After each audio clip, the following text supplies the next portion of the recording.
একতা নে বিভাজন? নমস্কাৰ, এই বিষয়ত মই আজি আলোচনা কৰিম আপোনালোকৰ লগত।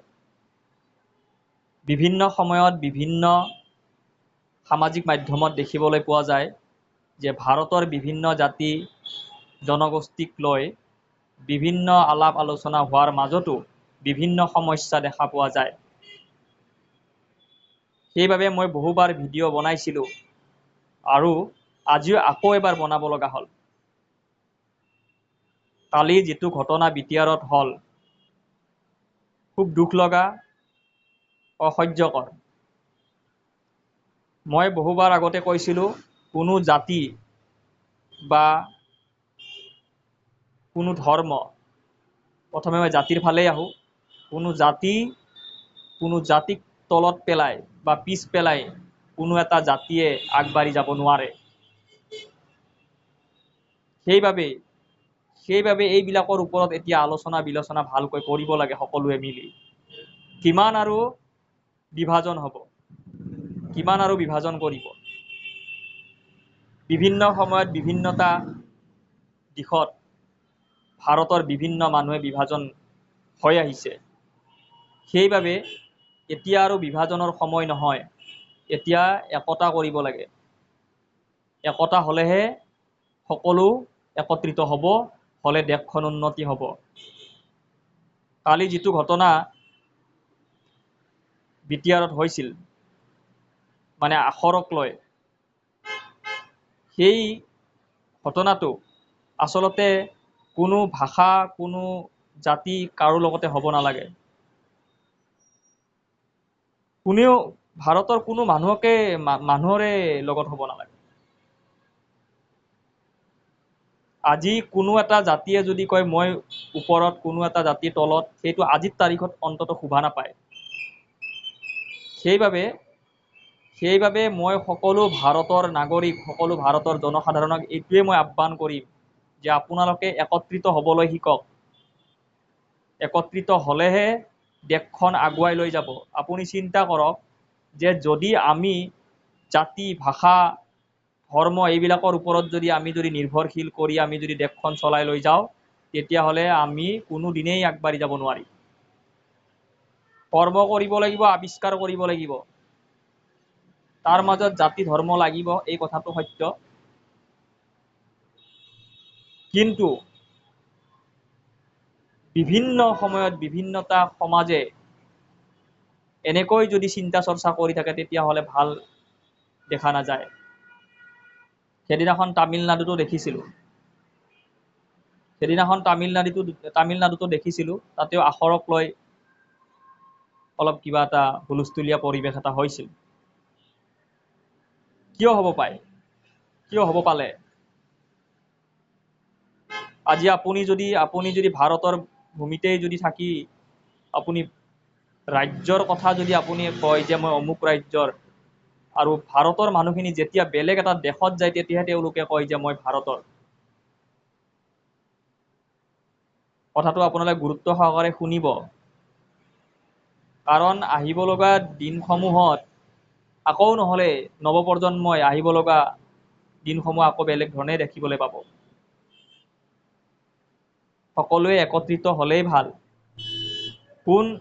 কোনো জাতি, কোনো ধৰ্ম, কোনো তল নহয়, সকলোৱে সমানে। গতিকে আপোনালোকে কি বুজাব বিচাৰিছে, কি সজাব বিচাৰিছে, উদাহৰণস্বৰূপে মই আপোনালোকক কথা এটা কম, শুনক ভালকৈ। আজি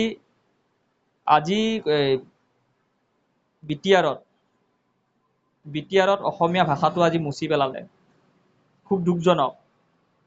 কিন্তু এইটোও হ'ব নালাগে যে বড়ো মানুহৰ আখৰবিলাক অসম বিধানসভাৰ পৰা নাইকিয়া কৰি দিব লাগে, সেইটো হ'ব নালাগে।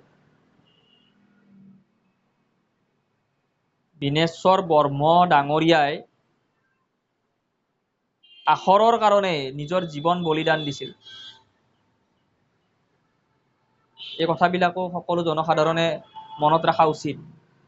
যদি ইজনে সিজনক যদি বিভাজন কৰি থাকে, তেতিয়াহ'লে তাতকৈ মই ভাবোঁ এই বিভাজন হৈ থকাত কৰি আপোনালোকে সকলোৱে মিলি, যিমানবোৰ ৰাজ্য আছে, সকলোৱে একত্ৰিত হয়, সকলোৱে চিন্তা চৰ্চা কৰক আৰু ভাৰত চৰকাৰৰ হৈ আবেদন কৰক যে আমাক এক ভাষা, এক জাতি, এক ধৰ্ম, এক আখৰ এইটোৱে লাগে।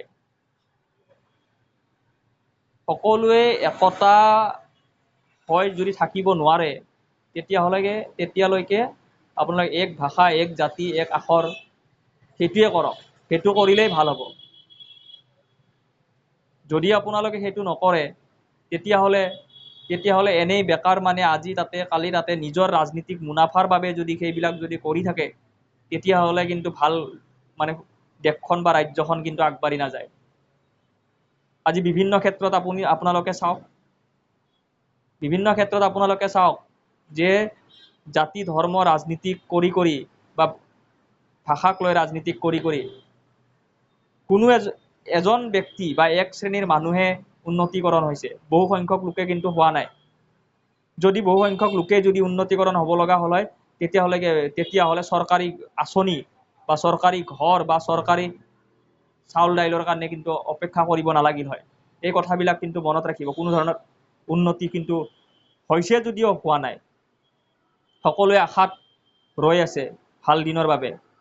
যদি আপোনালোকে যদি জাতি ধৰ্মৰ বাবে যদি জাতি সংঘৰ্ষৰ বাবে যদি আখৰ মোচামুচি যদি কিবা কিবি কৰি থাকে তেতিয়াহ'লে কিন্তু তাতকৈ আপোনালোকে ভালকৈ সকলোৱে আলোচনা বিলোচনা কৰি এক জাতি, এক ভাষা, এক আখৰ কৰি যাতে দিয়ে তেতিয়াহ'লে কিন্তু ভাল হ'ব। আজি মই আগৰ ভিডিঅ'টোত মই কৈছিলোৱে যে আমাৰ কেৱল ভাৰততে বিভিন্ন ৰাজ্যৰ মানুহ, বিভিন্ন ভাষাৰ মানুহ, বিভিন্ন সমগ্ৰ ভাষামূলক মানুহে আমাৰ ভাৰতত থাকে।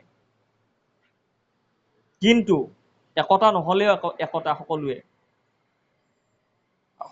শিকিবলৈ শিকক যে এই ৰাজ্যৰ মানুহ হয় ঠিক আছে, আপোনালোকৰ এই কথাটোত মই একমত যে কোনো মানুহে কোনো ঠাইত আহি মাটি সম্পত্তি ক্ৰয় কৰাটো ভাল কথা নহয়। নিজা যদি কোনো ব্যক্তিৰ যদি মাটি সম্পত্তি নাই সঁচাকে তেওঁলোকে কিনিলে তেওঁলোকক থাকিব দিব লাগিব।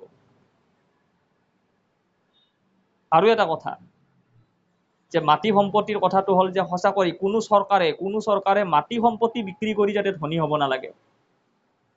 সকলো পৰিয়ালে কৰ্ম আৰু নিজৰ কিবা আৱিষ্কাৰ থাকিলে যদি আৱিষ্কাৰ কৰে তেনেকৈ যদি ধনী হয় হ'ব দিয়ক।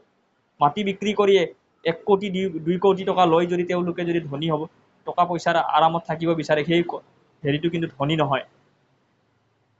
গতিকে মাটি সম্পত্তিৰ ব্যৱস্থাটো প্ৰথমতে আনক, তাৰপিছত সকলো সমস্যা সমাধান কৰিবৰ কাৰণে আপোনালোকে চৰকাৰে ব্যৱস্থা লওক। জাতি, ভাষা, আখৰ আৰু আৰক্ষণ মানে সংৰক্ষণ এইবিলাক বস্তু খুব দৃষ্টি ৰাখিব লাগে। আৰু টকা পইচা বাৰে বাৰে সলনি কৰি দিয়ক। সলনি কৰি দিলেহে দেশৰ প্ৰত্যেক মানুহে উন্নতিৰ মুখত যাব। ধন্যবাদ।